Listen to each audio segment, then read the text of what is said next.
Joining us now to talk about it is Steve Lance, NTD's senior investigative journalist and the executive producer of Unbroken. So, Steve, good afternoon. Thank you so much for joining us today. I'm actually really looking forward to this interview. So, can you just start off by providing with us some context for this film? What is it? What is it about? Why did you guys make it? Why now?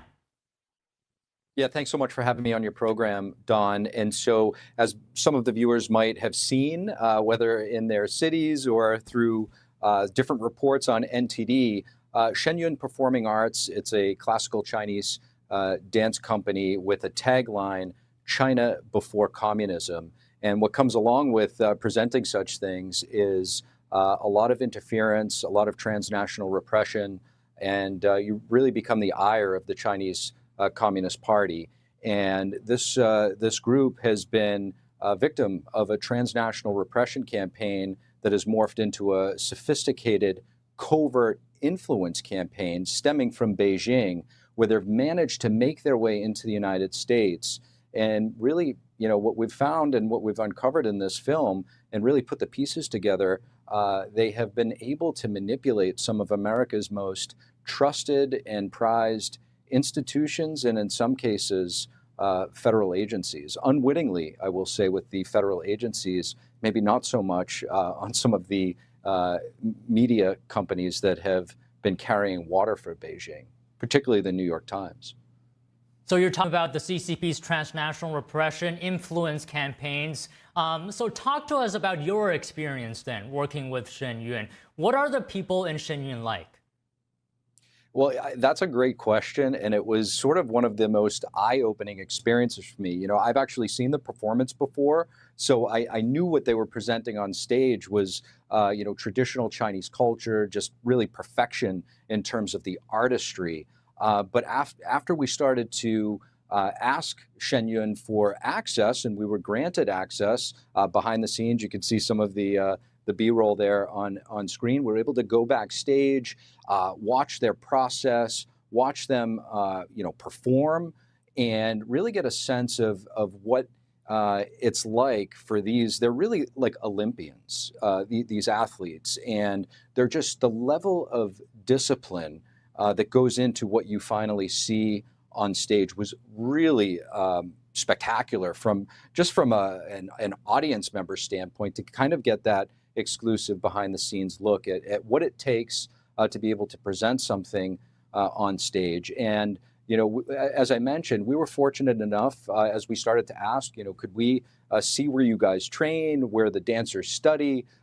We were granted access to the campus up in upstate New York in a small town near Middletown, New York.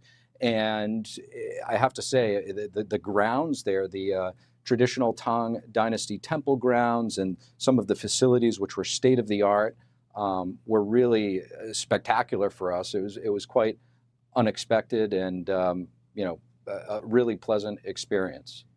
Yeah, you're absolutely right. This is really the untold story of Shen Yun. And I myself did watch the trailer as well to this film. Really powerful. I mean, I've heard people who were moved to tears simply just watching this trailer. Can you just tell us, what do you think audiences will get out of this? How will they feel after watching this, and what will they understand? Yeah, so the film itself has sort of two tracks, if you will.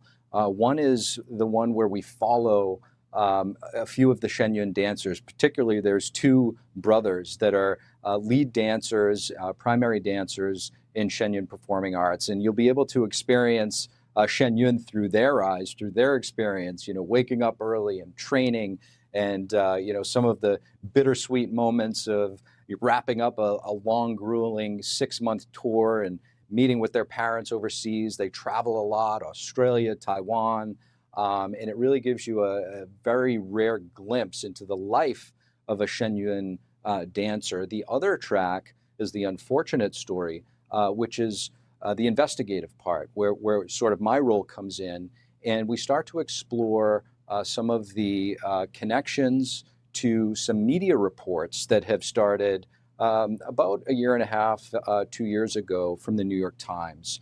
It was a rather unusual set of circumstances where the New York Times started targeting this group, and it was 1 article, 2 articles, 3 articles, and then you start to take notice and say, what is going on here? For many viewers who consume news, for the New York Times, the paper of record in the United States, to start to give 3, 4, 5, now we're up to articles on a particular subject, it's very unusual. It's just a lot of editorial ink.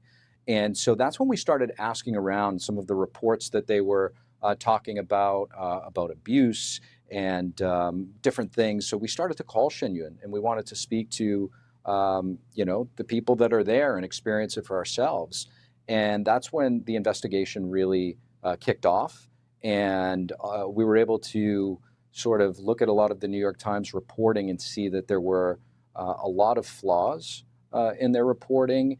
And where it ultimately led us to was a directive, a leaked directive that came out of Beijing over the past few years with a specific direction to manipulate U.S. institutions, media, and different organizations using a variety of tactics, including the United Front Work Department, which is a covert sort of parallel apparatus to the CCP's central government to carry out soft power, influence, and espionage operations. And I think that the viewers will find it very interesting if they make it to the film and watch it on next Tuesday, the 24th.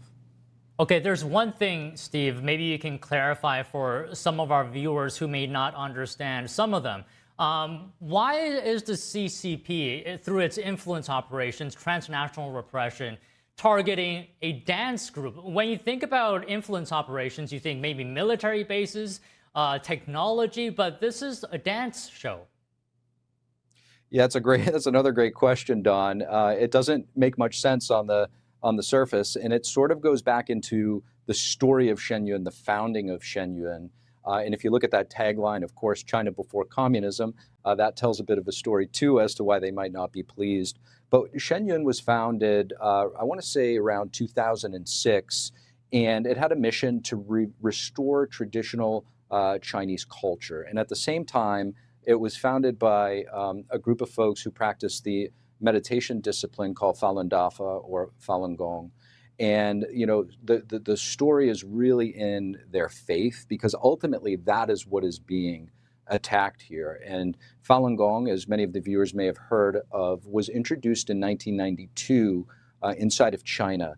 And by 1998, in 6 short years, according to the Chinese Communist Party's own internal census, they found out that roughly 100 million people started to practice this meditation discipline. And so the dictator at the time, his name was Jiang Zemin, he condemned it in 1999, completely banned it, systematically started to round up practitioners of this practice and put them in forced labor camps, torture, murder, eventually evolving into forced organ harvesting. And along with that came a major propaganda campaign to defame the practice, thereby sort of handcuffing the West and different democracies around the world that have typically been outspoken advocates for such crimes against humanity, whether it be Tibetan Buddhists, we see them talking about Uyghur Muslims. But Falun Gong was relatively unknown. And so that propaganda really set in, and a lot of people were confused. And as I mentioned, this is a crime against humanity that wound up and is still ongoing, according to many reports, that has led to forced live organ harvesting. And so Shen Yun many of their performers have friends, family, brothers and sisters who have been tortured to death inside of China. So it's very mission driven in the sense that on the one hand, they're offering this really beautiful art form that depicts traditional Chinese culture, but there's 1 or 2 vignettes that actually talk about what's taking place in current modern China.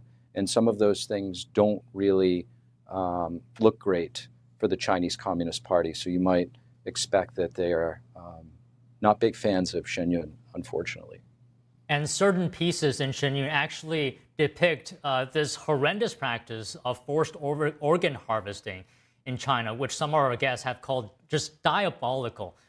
Steve, I don't want to take up too much of your time, but I just have a couple of personal questions that I'm wondering, because I've heard about this film coming out for a very long time. Can you just talk to us about why the name Unbroken? What does it mean?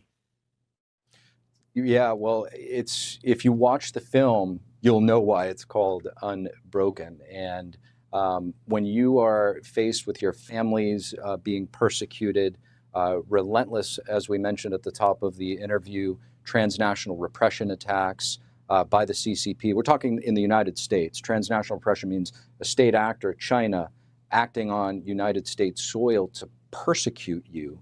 And what do I mean by that? They've sent Shen Yun bomb threats.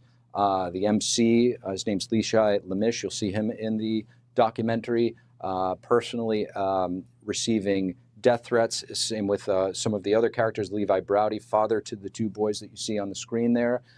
Personal death threats, tires slashed in their buses as they travel, harassment, the theaters that they go to, given binders full of propaganda defaming them. And yet, under all of these attacks, in the New York Times, 12 hit pieces and counting, really, unfortunate for Shen Yun that they would be carrying water for the Beijing CCP. And here we are, 12 hit pieces later, all of the things that, we just mentioned, and they're still performing. They're going to be actually opening up on the 25th. Our premiere is on the 24th. They're in Lincoln Center. It's sort of the crown jewel of their tour. And, they're just making their way through amidst all of the interference and things that have been thrown at them. And it's quite a story.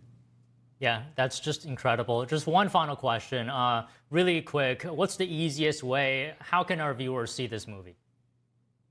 NTD.com. It's simple as that. There's also, we're launching NTD Plus, so NTD.com, I believe it might be /plus.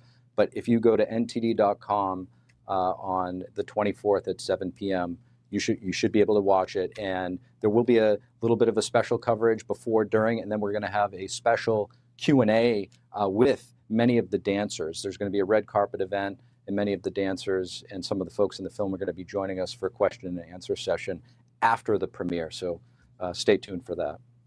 Well, all right, Steve, really appreciate you giving us your time today. And to our viewers and everyone watching this, you don't want to miss this documentary. Okay, Steve, thank you. Don Ma, thanks. Here at NTD, a special worldwide premiere is coming up next week. After our conversation, we want to